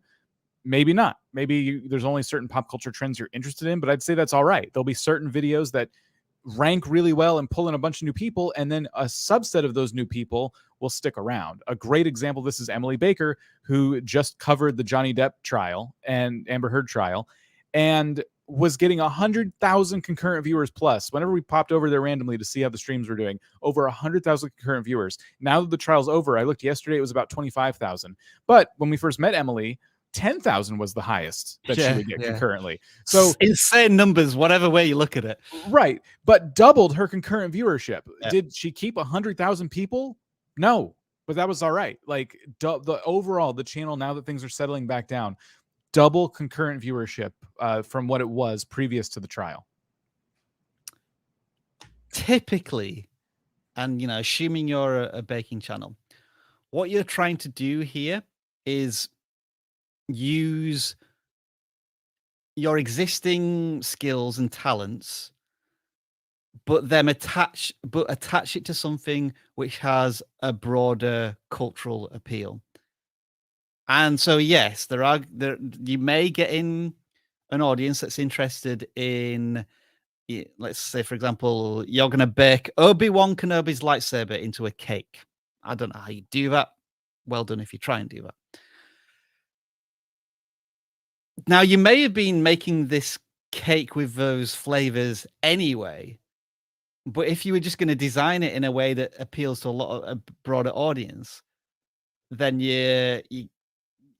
it's kind of like almost like a bit of a cheat code in one sense. I don't know why you would consider it a death sentence. As Dan said, you're always going to have that bit where, you're getting views, you have perhaps a viral moment, but then a lot of that audience is going to abandon you, but then the new benchmark is like a little higher, and that can work. And as long as you keep your value proposition and your core audience in mind with any of these attempts to break out into popular culture, then you should be all right in the long run. Yeah, there you go. So best of luck. Hopefully we understood the question. I think, I think that's a great thing to do, no matter what your niche is. JJ Speedruns is actually also in VidIQ Max, if I recall. They said they need a new chair. Do you guys have any recommendations? I'm at my PC for 12 hours a day. JJ, you were no stranger to investing in yourself, as you are a VidIQ student, VidIQ Max student. So I would say I have no recommendations, but spend all the money on that. If you're spending that much time in front of your computer, which, by the way, you should never do, you should definitely get out and, I take it from someone who's developed back issues because of not, sitting in chairs too long. Get up and try and move a little bit. But when you're not doing that, yes, find the most expensive chair you can find. Well, not the most expensive chair. The most made of solid gold. Comfortable one for you, because this is a complete personal opinion. But whenever I've tried gaming chairs, they are awfully uncomfortable, irrespective of price. And I don't know if it's just people like to buy these chairs because they look cool in their live stream setups, or I'm just sitting in the wrong gaming chairs at Staples. That's probably you're sitting in the wrong way. I think my chair was from IKEA, but I just went and got the most comfortable chair at IKEA to try and cut costs. Another solution to this is to not only get a comfortable chair, but also a stand-up desk. So you're not always sat down. And so usually when I live stream, I stand up. I'm too lazy today. I can't be bothered. There's Dan using his desk. I can certainly do the same thing. We can both just disappear. And so, yeah, that's now my standing desk. I've not adjusted my camera. Hey, everybody. So that might be another way of doing it, in that you stand for 45 minutes and then you bring the desk down and you can sit down for 45 minutes. But what I will recommend if you do that is get a placemat, a mat that you can stand on, because it can get uncomfortable just stood in the same place. That's a really good one too. But yeah, no specific recommendations, unfortunately. They'd have to pay us a lot of money for that. So yeah, we're up for some affiliate sponsorships if anybody wants to send us the most comfortable chairs possible. Yeah, I want one, where it's like a flight simulator and you actually sit in it and move around, and it's got all gimbals on it, but it's a YouTuber style one. So like you have extensions, like the camera comes out and like the audio, so like you can just sit in the chair and do all of your recording and stuff at the same time. I'll try to pull something up here. Make it happen, someone. There's this thing I've seen where, like, let's see, I think it's maybe like a bed gaming chair. Yeah. Like it morphs into whatever you. Oh my, there it is. Okay, here. This is what you need. This is what you all need. Hold on.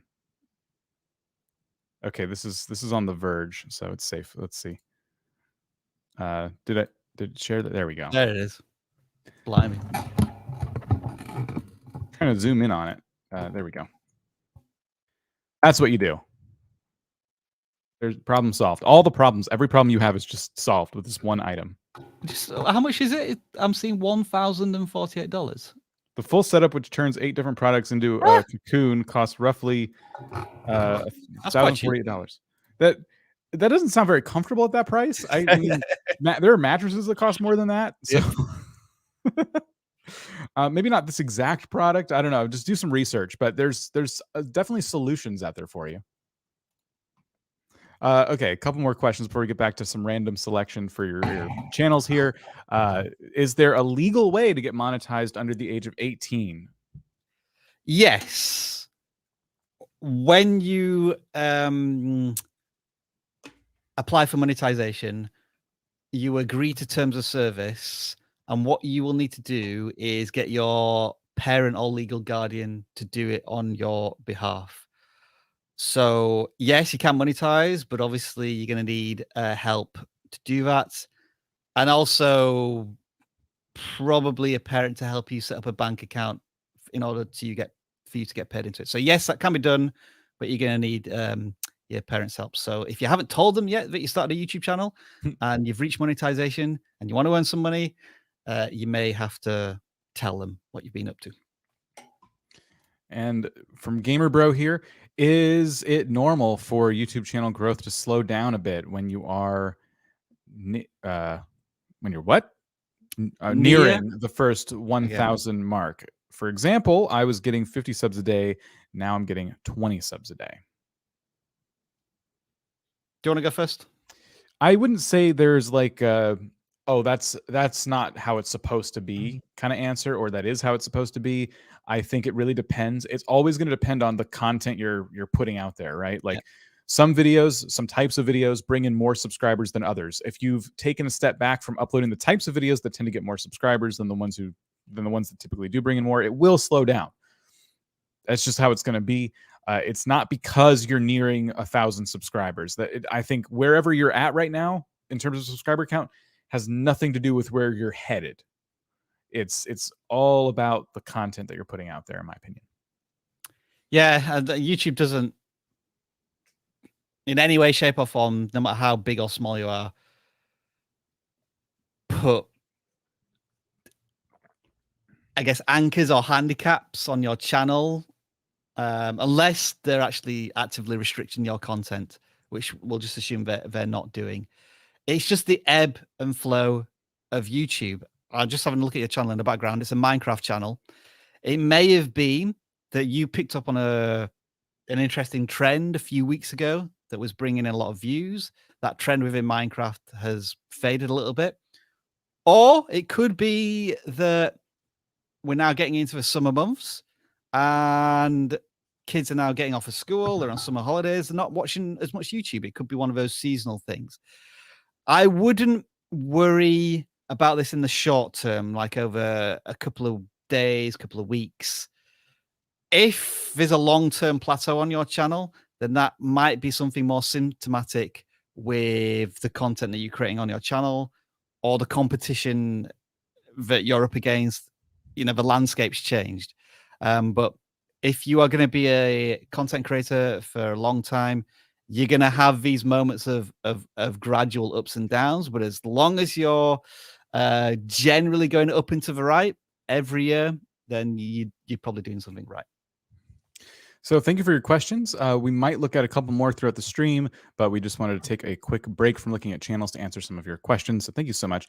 And we're going to get back to randomly selecting some channels to look at right after we do this one right here. This is our last VidIQ Max student we're going to be looking at today.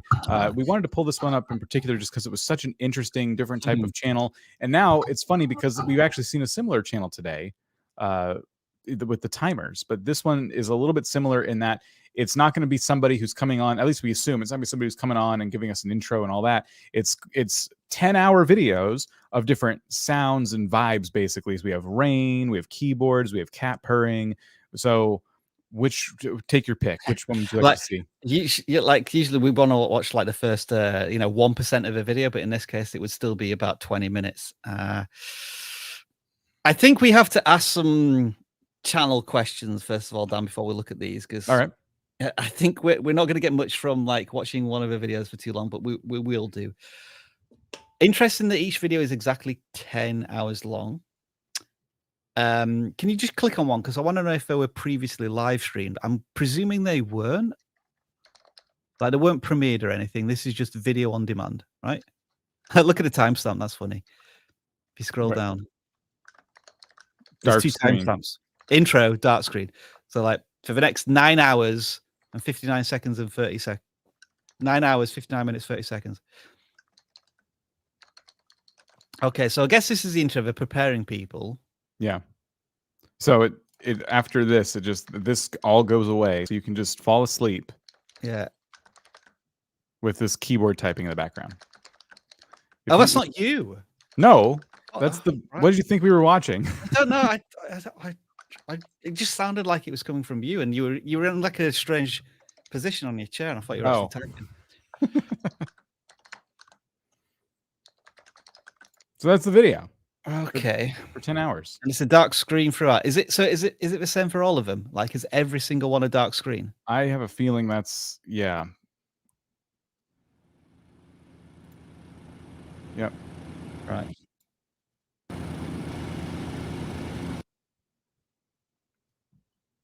So, what is there most popular Forgive me one? for my ignorance, but why would anybody use YouTube for this? Like, because it's obviously an audio experience. Mm-hmm. I would assume like a podcast app would be the better use of this, because unless you have YouTube Premium, does this mean that you have to play the video and have like your phone unlocked? I'm confused about the use case. And sorry, this is a really ignorant question, because I'm sure there's a market for this on YouTube. I think there is. I'm trying to think if there's like I can't think of a channel. It's not something I would do, but I definitely am somebody who has been known to fall asleep with the TV on, right? So Yeah. if you're already using your smart TV for that, you can pop over to one of these if you just want some background noise. So it makes sense on YouTube to me. The dark screen, I've actually seen people advertise that as well. Just you don't want lights flashing, you just want the sound, the ambiance. So it's like, don't worry, I'm not going to, have any flashing lights. Just here, go to sleep. So I can kind of see it, but it's not something I would personally use. But obviously, like I went to the top viewed video 6 months ago, 3.5K views. I kind of wonder if for this channel, trying to double down is the opposite of what you want to do. Like it seems like these keyboard videos might be cannibalizing each other. Like once you have a successful keyboard video, you could probably stop making keyboard videos and focus on other sounds, but maybe I'm wrong. Can we do a search for dark screen? Dark screen thunderstorm. Okay, so YouTube gave us a lot of autocompletes there. And then this was a thing that was floating in my head a little bit. Would a 24/7 live stream be the better option for this? Mm-hmm. I guess 10 hours does cover the average person's sleep cycle, so they can just start it and then stop it. But if this was always running, look at the placement all of these live streams got over anyone else who's doing dark thunderstorm content. Not that those channels are doing bad. This one has 200,000 subscribers. So there's definitely like there's people who are dominating the space. I think when it comes to dark screen content, these thumbnails make a little more sense to me. So it's just some stuff to keep in mind. But now we're just kind of doing a general channel audit. But, we are. It is interesting. I think there is definitely a market for this, but that would be my advice, is to try live streaming. There are services that can help you keep a live stream on 24/7. The problem with topics like this is it's very hard to uniquely position yourself. How many ways can you do a dark screen audio recording of purring sounds? I mean, maybe you get different kittens, or like cats that have a more satisfying purring noise. Like you get the best audio out there of some kind. You mean professionals? Professionals, yeah. And what happens in that case is that you tend to have one or two channels that just completely dominate the space. It's very similar, like when we do YouTube tutorials, what you tend to find is that people don't need 100 different ways to how to hide the YouTube subscriber count. They just need one video that's the best version of that solution, and then that's the one that dominates like YouTube search. And I feel as if this might be a similar scenario, but even worse. You can have variations of different keyboard sounds, be it like a mechanical one, or ones with different membranes, so it sounds different. Mm-hmm. So that's Sleep and Chill, another VidIQ Max student, and hopefully we gave you a couple of different ideas to look at. But of course, the thing that they need to most focus on is search. We don't usually often talk about search engine optimization, but in this case, it's pretty much going to be search-based driven content, and so they have to have the best titles to be discovered. Yeah. And then, as you said, Dan, maybe this color scheme is a bit too overpowering for somebody who wants a dark screen. Like they look at this thumbnail and say, is it actually going to be dark screen? Because you have text, I don't have the magnifying glass. You have text up here that is dominating and dark screen shoved at the bottom. So you may not know it's dark screen until you get into the content, which is going to work against you. That's a good point. You have at your disposal the VidIQ Max Discord. So if you do try any of the suggestions we gave you, definitely report back as to how the tests are going to our Discord group. And if you want to know more about creating a live stream that never goes off, definitely jump into the Discord group and talk to some folks in there, because there's a whole bunch of people who have all kinds of experience who can definitely help you out. Both VidIQ employees and peers as well.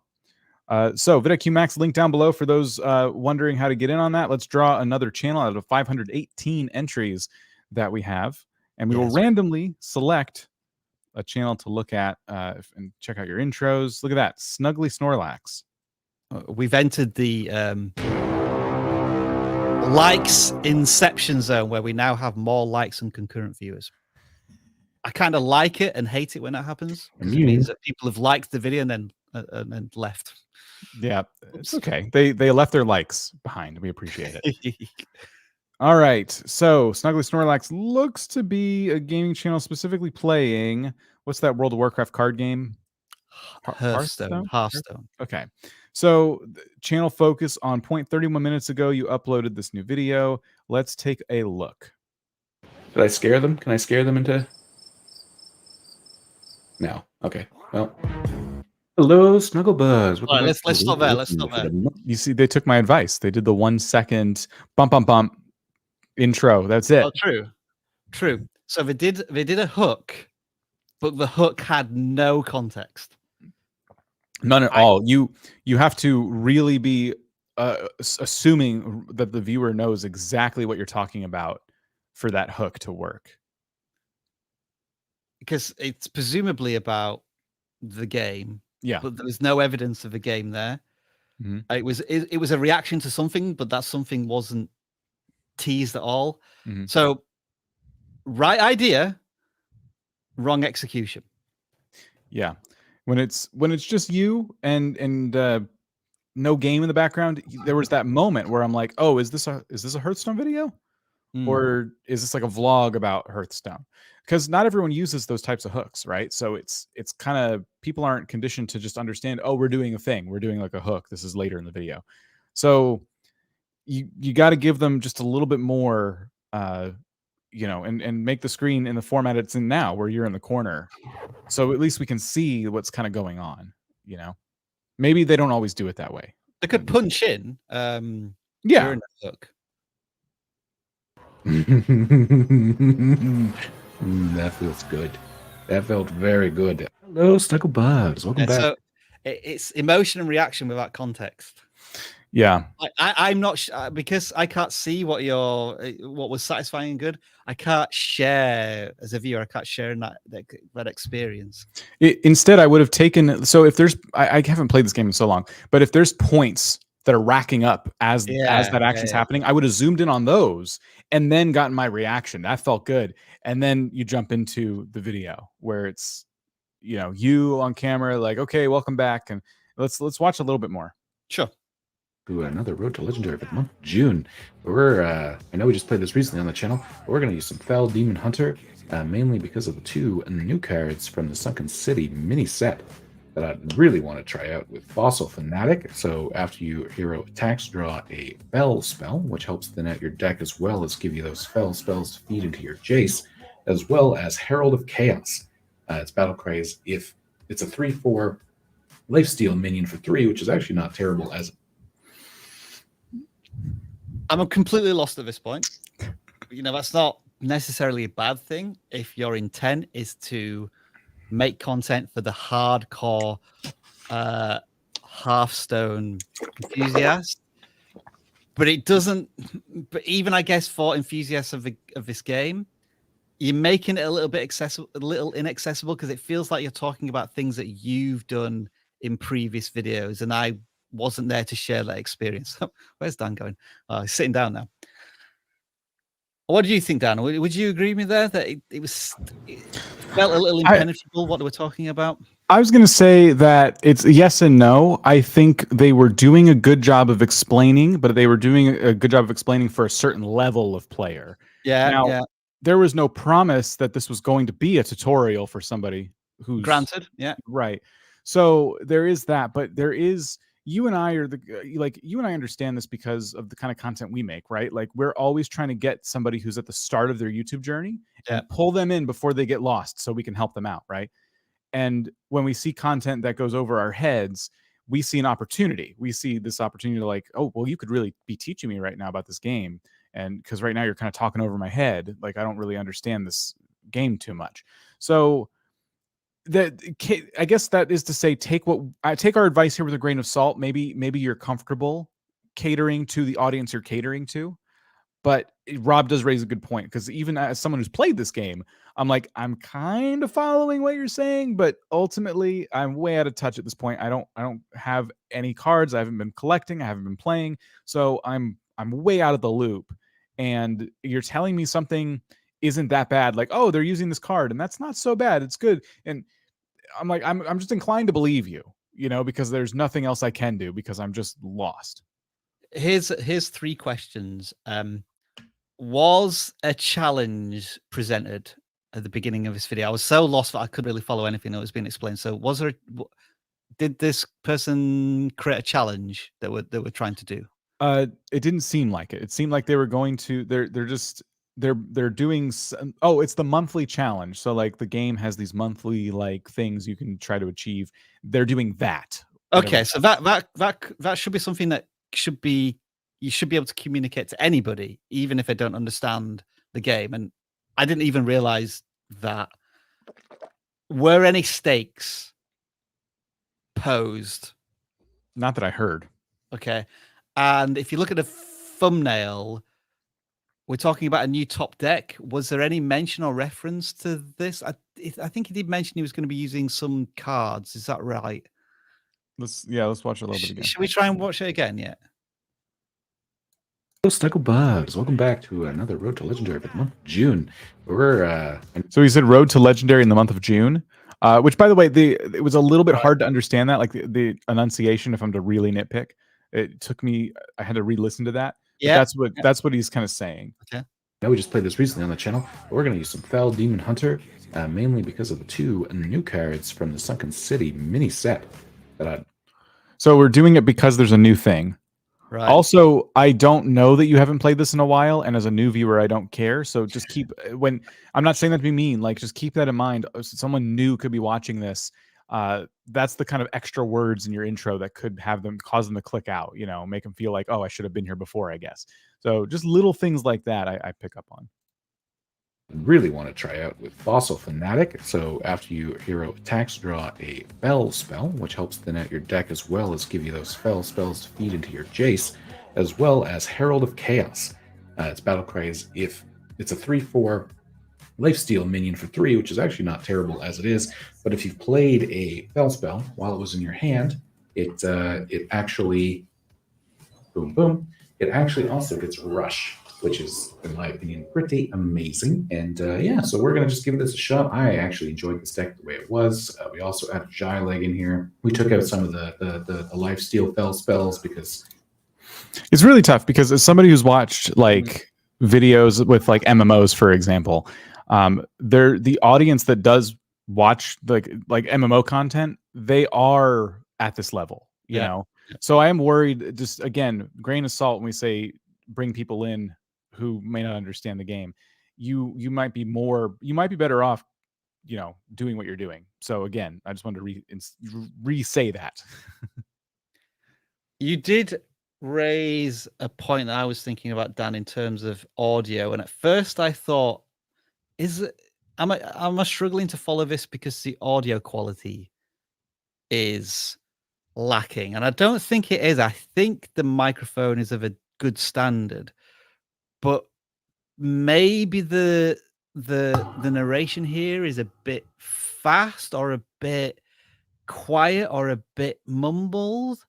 When I think about Journey, the way Journey was presenting her tutorial on those games that we saw earlier, it felt very clear and very concise, whereas the speed of this conversation feels a lot faster and more jargon filled. But again, maybe this is a criticism from somebody who just doesn't understand the game, and really, as a viewer, I'm just not in the right place. Or what do you think, audio wise? Audio wise, it could be improved upon. I think that would be something. If I were to be looking at ways I could kind of invest in my content a little bit, I would be looking at a microphone. I'm worried that because the headset you're wearing, I don't see a microphone on it, but I'm worried you're using either a less than ideal microphone, or your setup is less than ideal in that you're getting a lot of room noise, room echo. It's just something to perfect kind of over time. But audio is, what do we say, 50% of video, or perhaps more, depending on how you watch. So it's important, and I do think that audio could be a little bit better. I also think that when you're talking about certain cards, I am able to track that they pop up on the screen, like you said, and I'm going to play this, and it popped up on the screen above your head. If you're looking for pattern interrupts and opportunities to improve your edits, that's a great time to punch in on the card, right? Punch in on the things you're talking about, and again, that's more time in your edit, but it pays off. Those little details are really appreciated. And with a game like this that's so flat and the screen doesn't move, it's really easy to kind of lose track, especially as things get moving in these games. It's easy to lose track of what the heck is going on. So when you're referencing something and you're saying, I'm going to play this, show us what this is, like, even people who are well-seasoned players of this game might have a hard time trying to like see, wait, which card was that? So really like take advantage of your editing software. Since you're not streaming this, this is something that you can work on. But I think we spent quite a lot of time on this channel, and I do hope that we gave you some valuable advice. I like the channel focus, and it seems like you really know what you're doing. So and a community is forming. Let's try that short, Dan. Just You wanna see curious. the short? The one with War Leader would be pretty huge right now, because with the discount, we should be able to play both a War Leader and then the Cold Light Seer.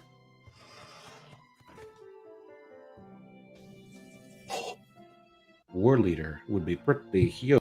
Okay. Yeah, I think that was pretty good. I think it was a little bit long for shorts. I think there was a lot of like, oh, it'd be good, it'd be for this reason. And then there was not a lot of time spent on the reaction, that you got the thing you were talking about and you got really excited, but then it was already gone. I don't know. Maybe, again, we're nitpicking. I think this is a really good channel. I think they have a really strong focus. And I think, some work on the edits in general, and maybe the thumbnails could use a little bit of improvement. They can go far. The pattern here is long form, short, long form, short. So presumably they're taking one highlight from each video and turning it into a short. And all of this, I've just realized as well, Dan, is from the last 8 days. So it's daily content plus a short as well. So hopefully they're going to be gaining a lot of experience very quickly. Yeah, just kind of scrolling to see. Been at this for a while. Views staying pretty consistent. Your top videos are in the 400s, it seems like, without doing a proper like look at your top viewed video. Consistently getting, now we're getting to the older stuff. Thumbnails did improve for sure. 8 years ago you were playing, but really in the last 6 months, 6 months, yeah, that definitely came back in full force. So yeah, I mean, props to you. I think the thumbnail evolution here looks really good. I will say the cleaner background thumbnails are jumping out to be almost more than your newer ones with this kind of darker background. I don't know. It's better font. Yeah, the font's definitely better. So I don't know what it is. I think it's the card, I guess, because these are so heavily designed, it might be hard to see what it is. Maybe you're not zoomed in enough on it. There's just something, my eyes have trouble focusing on these thumbnails still, and it might not be totally your fault, but something to work on. But again, we're nitpicking. I think it's a really good channel. Let's see who else we get. It is Siraj in Cloud. I hope I pronounced your name right. I apologize if not. You're right there, Siraj in Cloud. All right. Open source cloud develops. Okay. We have live streams and then we have some videos. Maybe we should take a look at the latest video. Yep. Hello everyone, welcome to my channel Suraj in Cloud, and in this episode of EKS Tales we are going to see how we can set up SSM access for our EKS node, which is Pause. So it's taken you 18 seconds to repeat the title Mhm. of a video. So I think what you should try and do is, because I guess you've now repeated yourself twice. Because it's a thumbnail. No, the thumbnail doesn't necessarily word that word for word. Not really. No. But it's probably consistent, with what they're saying, right? I definitely think that you should get to the point quicker. If you need to repeat in this video, we're going to be setting up SSM access for nodes. Do that in the first 5 seconds, and then crucially a why. Why should you do this? Because it's going to mean that your connections are more secure, or your cloud speed is going to increase 300%. I've got no idea what I'm talking about, so I don't know what the net advantages of this. There was an intro right at the beginning, wasn't there? It was very short, but it was some personal opinion, god awful 1980s video game music, which I didn't think fits the presentation style. Yeah. There was a lot that kind of triggered me, I think, at the beginning of this You video. got triggered. A little bit, just because I'm trying to imagine the user this is targeted to. And it is episode 9. You are doing like a series where you're trying to help somebody, I guess, build something. This stuff goes way over my head. But just from a software tutorial standpoint, when I look up a tutorial on some software, I want to get into it straight away. And I want that video to be as short as possible because I'm already not having fun. And I just want it to be over, right? So the whole animated intro is it was short. So, okay, all right, we're going to get into it though. And then we're 18 seconds in and we're still kind of being welcomed to the channel. We're being encouraged to subscribe. It's a good way of putting it, Dan. You still be welcomed into the video 20 seconds in. Exactly. And I'm like, but I had a question that I want answered. And I think after I hear welcome back to my channel, I'm already gone. I'm already looking like I'm not going to get my answer here because this video is already 20 minutes long. And I can tell some time is being spent on just the community aspect of it. In this episode, blah, blah, yes, but I read the title, but can we please get to the problem that I have that I'm trying to solve? So I know that's really ruthless, but I'm just trying to think about the viewer that you're trying to target here. This is what I'd probably end up doing if I was watching this video, Dan. So what I would do now is, if you can follow my actions, is I click on the settings cog. I'll go to playback speed and I bump it up to 1.5 already. Maybe not 2. Times 2. So I'm times 2. Right? Okay, so let's carry on. So let's carry on watching. SSH. Now, one of our subscribers asked this question about how we can set this up. So this video will cover the setup, how you can use it, and when you will need to use it. Right. So let's quickly dive into it. Before we go further, I check. Before we go further. No. Before we go further. No. Please no. This is actually an interesting graph. So because this kind of content is going to appeal to a lot of people who are not subscribed to you. And that's because you're solving very specific problems. You are obviously very, very, talented at what you do. You have a ton of content on this stuff. You're setting up basically a whole course here. So people are looking to you for answers, and they're not necessarily going to subscribe because it is that searchable kind of how-to content, right? So you want to solve for this problem, and I totally understand that because you want to build a following, right? But when you think about why people who are watching you are generally not subscribed, it's because of the type of viewer this content appeals to. That's the argument I'm trying to make. I am not subscribing to this channel because you haven't shown me anything yet. So don't use this call to action before you provide value.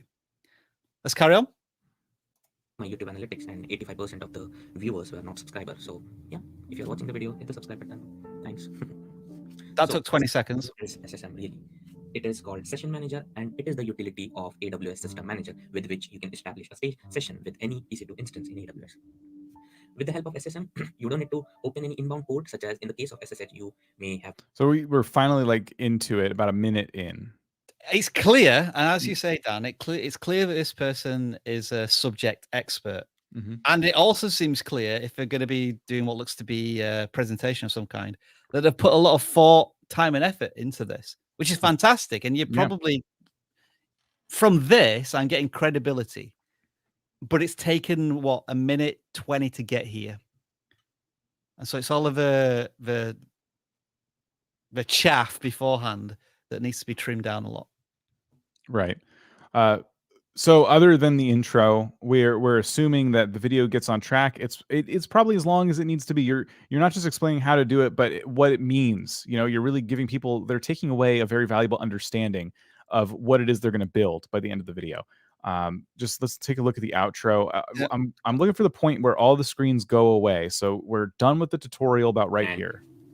Establish a session with that instance for next troubleshooting and debugging stuff. Right? So this is how we saw in this session that how we can enable the SSM for our EKS nodes, how we can establish a session from the console or using AWS CLI, and we also saw a use case where you want to go onto the pod because particular pod is not running and maybe something is wrong with that node. So hopefully with this episode you'll be able to set up the SSM for your cluster and manage the access for SSM into your nodes. So hopefully you learned something, and do check out other videos from the EKS Tell series to learn more about EKS. And if you want me to cover any of the EKS topic, do let me know in the comment section as well. Till then, goodbye. So the outro was okay. It was a recap. It's long. Yeah. And then no direct call to action to like, surely there must be something connected to this video that you could link them directly to, rather than this static outro card. I was also thinking here as well, is this not the type of content that you would prefer to put behind like a paywall, you know, like put it on Udemy or Skillshare, and then have like a 3 to 4 minute explainer that, you know, it maybe gives you 1 or 2 really valuable points and then encourages the people to find out more on their dedicated course. Just thinking from a business perspective. Yeah, that's a really good point too. It looks like you're giving a lot of value away, and maybe this is great for the viewer, but you yeah, know, for your business opportunities, you're kind of chopping off your hand a little bit. you might test a video where you go into the most basic of basics when it comes to this subject matter and see how many views it gets. Like just a very basic how to, let's say you're trying to cater to the person who knows nothing about Amazon Web Services and they want to set something up, but they barely know what it is, much less how to do it. So make a 5 to 10 minute video like that and see if it pulls in a bunch of new viewers. You might then find that this type of content that you're putting together, like Rob said, belongs in a course, and your channel is the top of the funnel. It's the way to get all these people to sign up to the course because you give a lot of value, but it's not the full picture. You know, they get that if they sign up to your course, and then it gets into the really advanced lessons. So it could be an interesting strategy. This would be a prime candidate channel for Desiree's business audits. Yes. Which we're hoping to do again soon in the future. Yeah, absolutely. Let's take a look. We still have our giveaway tool hot and ready with 563 entries. The hashtag is still not review to get on here, and you only need to type it once and only once. You'll notice a lot of people who've probably typed it more than once have not gotten more entries because we have 565 entries, and that's how many we have. One time, and you're in for the rest of the stream. Hashtag not review. We're taking a look at Whiskers. Whiskers. Oh, are we going to be able to find this one? I like the avatar, so I'll recognize a lot of cat channels that are using this name. Yeah, I'll recognize the avatar, but I am worried about this channel. Oh, second. Nicely done. That's a surprise. Programming, gaming, memes. Huh? So, okay. Channel about 3 different things. It looks mostly only 3 memes. days old as well. Oh wow, yeah, strong start for 3 days there. Let's watch one. When I met you in the summer. Talking. Mute. Copyright. I don't know what it is. It might be looping. Is this English language as well? Talking. Trying to draw Sonic. So this one's a little more clear to me. Currently looks like Bart Simpson. Plus Among Us.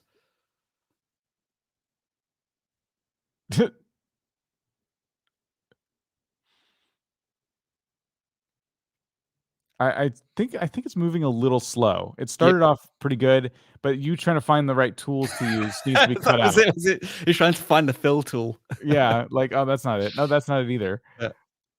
So this could move a lot faster, I think. For shorts, that's pretty necessary here. This should be like a 12-second video max, probably. Oh, that was it. Yeah, that was a bit long, but it is interesting. It's interesting that the thumbnail YouTube chose, if that is YouTube's choice. Maybe one more. Sure. How do I draw? Just unmute it for a second. Is it still just music? It's nothing. Oh, there's nothing. Okay.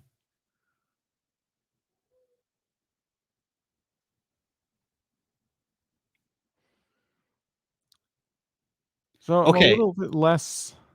Here's what I would say for this Yeah. channel. All right. So welcome to YouTube, first of all. You're having fun creating content. It looks like you're going to be creating short form content. So the key things for you going forward are audience retention. I know that's important for everybody, but especially in shorts. And so all of the videos that we just watched briefly there are videos that could probably, if I'm being ruthless, being a third as long as they currently are. So for example, let's say the video is 30 seconds long. It can probably be 10 seconds long. So what I want you to experiment with whenever you're making content is once you've finished it, saying, where can I shave off seconds? Whether that be speeding up the video into a little bit of a time lapse, or like just doing a cut. Like when you were trying to find the right tool in the Draw Sonic one, there was like 5 seconds where you could have cut out there because it was just you doing stuff to get to where you needed to be, and the audience didn't necessarily see that. So that would just be my very simple welcome to YouTube advice. With shorts, you're going to have to really make every second count. And currently these aren't quite there, but that's fine. You're only 3 days into this. You made 10 videos. You know, some of your videos have already got more than 10 views. You're approaching 10 subscribers. These are all things to celebrate in your very early days on YouTube. Absolutely. Good luck. Let's draw another. It's going to be.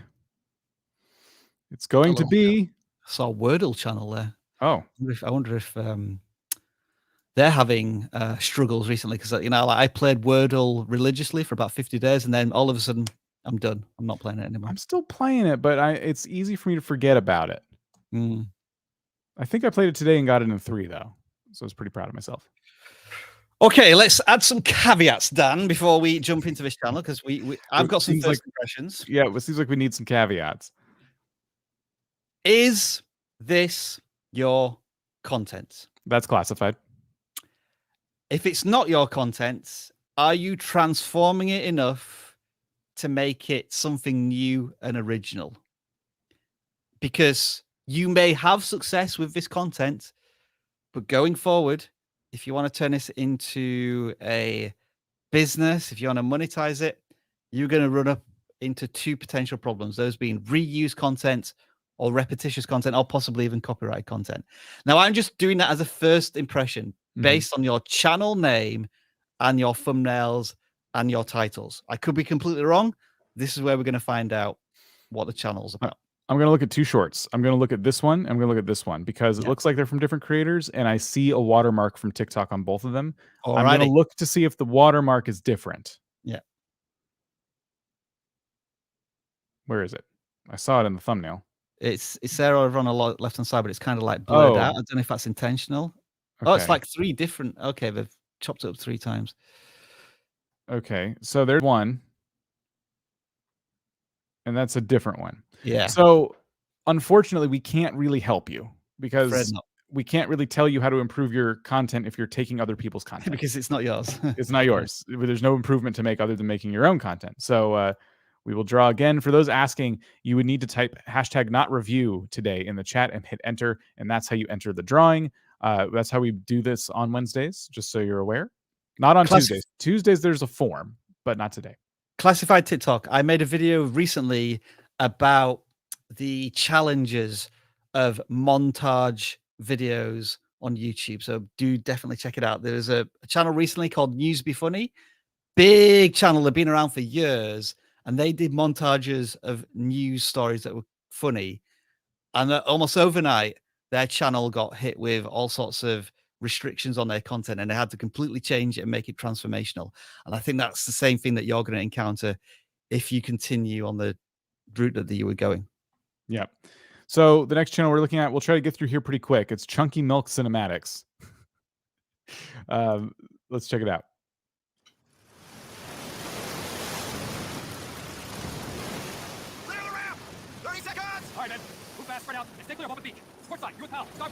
Oh, I did have it sped up. I do apologize. Well, so far it's just a cutscene from the game. Yes. Head for cover and get to the shingle. I'll see you on the beach. I remember playing this game first time. It was 20 years ago. It's at a time it was like really visceral and the atmosphere was incredible. And now you look at it and it's about you can count literally count the polygons. Yeah, it looks really silly. Anything original yet, or is this just a cutscene from the game? I'm worried. Yeah. So when they get out of the boat, so is the whole cutscene? I'm seeing a lot of cinematic. And okay, so it is Chunky Milk Cinematics. So I guess they're just re-uploading cinematic.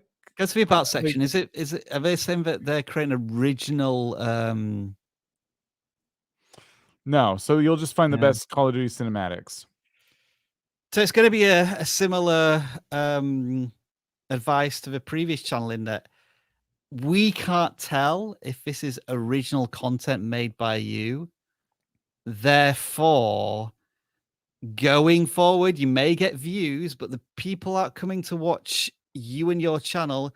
They've just found something interesting on YouTube that they want to watch, and they'll very quickly move on to the next channel and the next channel to get what they need. Yep. So not much we can say there. Let's do one more video, Dan. Let's just give him I want to give him the benefit of the doubt.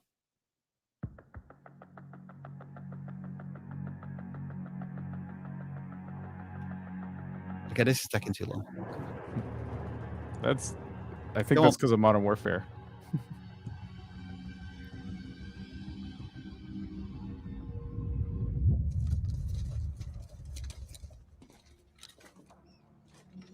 It's funny how their shoes don't touch the ground. So yeah, again, it just feels like a cutscene. Yeah. So I guess we're getting what we paid for in terms of the about section. It's literally just cinematics from these types of games, which I guess is fine. Just be a little bit careful about this. I've seen people do similar channels. A few in particular have been taken down recently, where people who re-uploaded Nintendo music because they feel as though it's not being put out there enough by Nintendo themselves, but Nintendo keeps pulling the content and they're getting frustrated. That could happen to you because there's nothing transformative about this content. You're just taking other people's work and putting it on YouTube. So just be really careful with stuff like this. So there's a bit of a bonus we have for you today. In 1 hour. 1 hour? 1 hour. Look at your clocks. In 1 hour, Rob and I are going to be over in the VidIQ Max Discord for our VidIQ Max students. This is a total bonus. VidIQ Max is our group coaching that we do, and I think it's once every 2 weeks. So there's 2 a month. Once every 2 weeks. Yeah. 2 presentations a month that our coaches do, and they do more than that. They do a lot of bonuses. And as a fun bonus, we're gonna have a short conversation today about the. We're not going to tell him. I have to say it. Nope. Okay. I guess they'll just have to subscribe to VidIQ Max. Just have to join us in VidIQ Max to find out what we're going to have a casual conversation about. Yes. So if you're not in VidIQ Max, you're missing out. If you want to be there, the link again is down below. You can join our coaching program. You can get all kinds of valuable advice. You can have your questions answered by our coaches. Check it out. And that's it. That's the stream. We did it. We hope you enjoyed the last 4 hours of free advice that you've had on the VidIQ channel over channel audits and video audits. But if you want to take it to the next level, we'll see you in an hour. All right. Catch you later, everybody. Sorry, I didn't have the double salute.